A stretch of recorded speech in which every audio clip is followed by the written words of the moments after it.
Well, thank you very much for the kind invitation, and thank you also. I've joined about 20 minutes ago, and although I don't speak Tamil, very much appreciated the very powerful and resonant singing. I want to start really by expressing solidarity with this very important campaign. Today, of course, is the 10th of December. It's Human Rights Day, and I want to take the opportunity to wish everybody a very happy Human Rights Day, but also take the opportunity to reflect that yesterday, the 9th of December, was International Human Rights Defenders Day. And it's appropriate in many respects that International Human Rights Defenders Day actually precedes Human Rights Day. And I say that because it's, of course, the work of human rights defenders, the promotion, the protection, the defence of human rights by brave individuals and associations, which is a precondition to the enjoyment of human rights for everybody. International Human Rights Defenders Day, the 9th of December, of course, commemorates the adoption by consensus at the UN General Assembly of the International Declaration on Human Rights Defenders, which sets out a whole range of provisions which are highly relevant to your important campaign. Now, as a resolution of the General Assembly, the Declaration on Human Rights Defenders is not in and of itself legally binding, but it does very much reflect, it is underpinned by, and it elaborates binding international law as it applies to human rights defenders. Among other things, the Declaration in Article 1 recognises that all persons have the right and also the responsibility to promote, protect and defend human rights. It flows from that, of course, that governments have the obligation to respect and protect the right to defend rights and to assist us to discharge our collective responsibility to defend, promote and protect human rights. Article 13 of the Declaration specifically recognises the right to solicit, to receive and to use resources, including resources from foreign sources, which is something that's obviously highly relevant to India's Foreign Contributions Regulation Act. Article 7 of the Declaration recognises the right to develop and to advocate for new human rights ideas, to challenge and to contest authority and power and prejudice and privilege. Articles 5 and 9 recognise the right to access and to communicate with international human rights bodies, importantly without any fear whatsoever of intimidation or reprisal. These are all provisions which I think are highly relevant to your important campaign.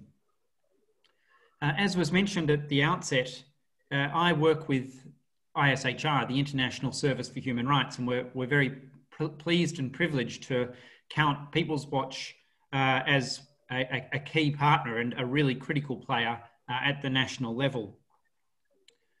The mandate of ISHR is to support human rights defenders, to strengthen laws and mechanisms for the recognition and protection of defenders, and critically to hold states and also non-state actors accountable for attacks and restrictions against defenders, including by calling on states to repeal or to review laws and policies that restrict or criminalise defenders, and to encourage states to recognise, respect and protect that most fundamental of all rights, the right to defend rights.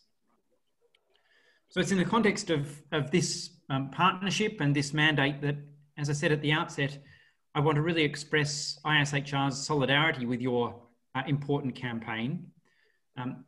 We are deeply concerned at the use in India, as in many countries, of national security and counter-terror laws and measures to restrict and to criminalise the work of defenders. And it is a matter of great concern that national security and counter-terror laws are misused and abused really to subvert any form of dissent.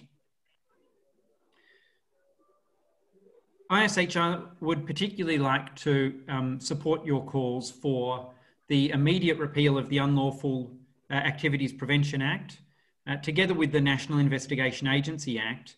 And critically, we would like to support your call for the immediate and unconditional release of all human rights defenders who have been criminalised or detained under these acts. Acts which I should say are clearly incompatible with international human rights law, including not only the Declaration on Human Rights Defenders, but also the International Covenant on Civil and Political Rights, to which India is, of course, a party. I'd like to close by adding to those calls a call for India, both at the national level and also at the state level, to consult widely with human rights defenders with a view to developing and enacting specific national laws on the recognition and protection of defenders. It's all well and good having the Declaration of Human Rights Defenders at the international level, but what is critical is that that be reflected and incorporated in binding national law. And in that regard, I'd like to close with a call for the authorities to develop, in meaningful consultation with human rights defenders, specific laws and measures for the recognition and protection of defenders. Thank you very much for the opportunity to address the meeting, and I'll close by reiterating my strong support and solidarity with your critical work defending human rights in India and beyond. Thank you very much. Thank you so much for your inspiring talk. அவர் பேசிய உரையை, அதனுடைய சுருக்கத்தை, அவர் உரையின் சுருக்கத்தை இப்போது தருகிறோம். நண்பர்களே, நான் உங்களோடு இணைந்ததில் பெருமைப்படுகிறேன். சற்று நேரத்துக்கு முன்னதாக உங்களோடு இணைந்தபோது எழுச்சிமிக்க பாடல்களை நான் கேட்டு மகிழ்ந்தேன். உள்ளபடியே உரிமைகளை கோருவதற்கான அந்த பாடல்களை கேட்கும் போது இந்த முக்கியத்துவமான வாய்ந்த இந்த பிரச்சார இயக்கம் வலுவாக இருக்கிறது என்பதை நான் உள்ளபடியே உணர்கிறேன். இன்று டிசம்பர் 10ஆம் நாள் மனித உரிமை நாள் என்று கொண்டாடுகிறோம்.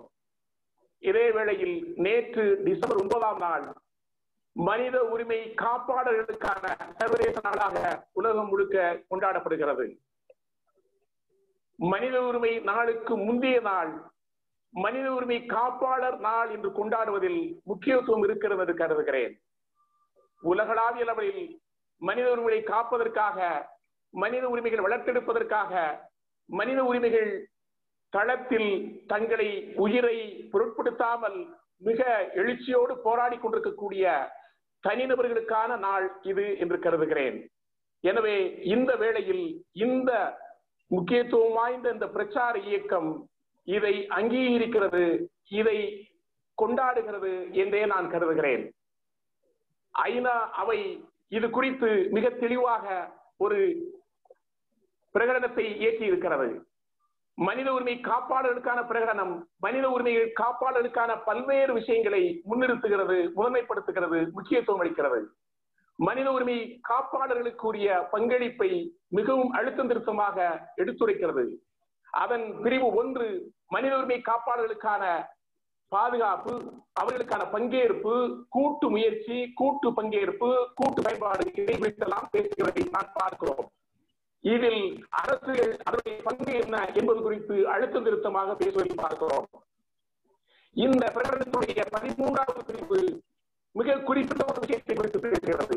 இந்த பிரிவு மனித உரிமை தளத்தில் பணியாற்றக்கூடிய மனித உரிமை காப்பாளர்கள் அல்லது மனித உரிமை அமைப்புகள் பல்வேறு நாடுகளிலிருந்து, பல்வேறு இடங்களிலிருந்து பொதுவான வளங்களை பெறுவதற்கான அதிகாரம், உரிமை இருப்பதை நான் இங்கு சுட்டிக்காட்ட விரும்புகிறேன்.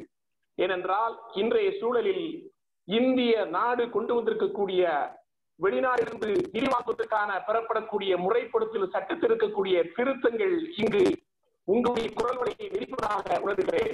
இது நேரத்தில் மிகவும் முக்கியத்துவம் வாய்ந்த ஒரு கருத்தாக பதிவு செய்கிறேன்.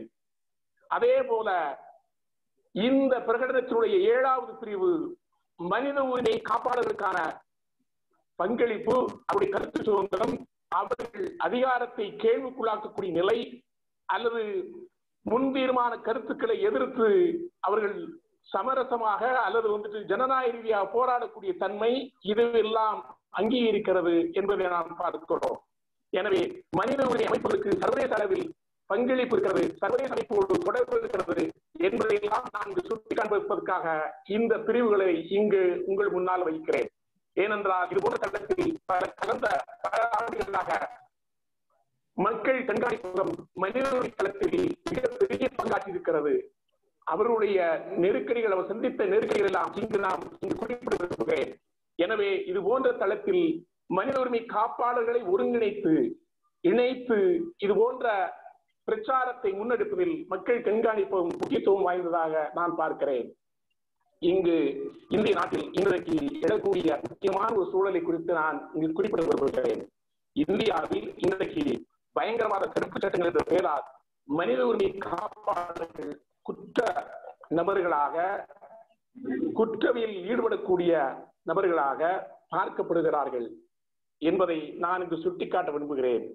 இந்த பயங்கரவாத தடுப்பு சட்டங்கள் பல தளங்களில் பல இடங்களில் தவறாக, மிகவும் மோசமாக பிரயோகிக்கப்படுகிறதை நான் இங்கு சுட்டிக்காட்ட விரும்புகிறேன். அரசு எந்த ஒரு எதிர்ப்பையும் மாற்று கருத்தையும் இங்கு அனுமதிப்பதில்லை என்றே நான் உணர்கிறேன். எனவே இது போன்ற சூழலில் மனித உரிமை காப்பாளர்களுக்கு எந்த ஒரு சமரசம் இல்லாமல், எந்த ஒரு நிபந்தனையும் இல்லாமல் எங்களை போன்றோர் ஆதரவு தெரிவிக்கிறோம். ஏனென்றால் அதுதான் 1948ஆம் ஆண்டு இயற்றப்பட்ட உலகளாவிய மனித உரிமை பிரகடனத்துடைய சாராம்சமாக இருக்கிறது. அதில் இந்தியாவும் கையெழுத்திட்டிருக்கிறது. அதே போன்று குடிமையியல் மற்றும் அரசியல் உரிமைகளுக்கான பன்னாட்டு உடன்படிக்கையிலும் இந்தியா கையெழுத்திட்டிருக்கிறது. அதனுடைய பல்வேறு பிரிவுகளை இங்கு நாம் சுட்டிக்காட்ட வேண்டியிருக்கிறது. எனவே இந்திய அரசு தேசிய அளவிலும் சரி அல்லது மாநில அரசுகளும் சரி பல்வேறு விஷயங்களில் மனித உரிமை காப்பாளர்களை கலந்தாலோசிக்க வேண்டும், அவர்களை உரிய மரியாதையோடு நடத்த வேண்டும், அவர்களுக்கு பாதுகாப்பு வழங்க வேண்டும், அவர்களுக்கு நிச்சயமாக உரிய பங்களிப்பு வழங்க வேண்டும். அப்படி என்றால் தான் மனித உரிமை பண்பாடு வளரும், மனித உரிமை கலாச்சாரம் மேம்படும். அந்த தளத்தில், அந்த பணியில் நீங்கள் அனைவரும் பங்கெடுத்திருக்கிறீர்கள், நீங்கள் அனைவரும் இணைந்து பணியாற்றுகிறீர்கள் என்று நினைக்கும் போது எனக்கு பெருமையாக இருக்கிறது. இந்த தோழமை உணர்வோடு உங்களோடு நான் பயணிக்கிறேன், உங்களோடு இணைந்து நான் பணியாற்ற விரும்புகிறேன். என்றும் என்னுடைய தோழமையும் பணியாற்றும் உடனிருப்பும் இருக்கும் என்று சொல்லி வாய்ப்புக்கு நன்றி கூறி விடைபெறுகிறேன். நன்றி, வணக்கம்.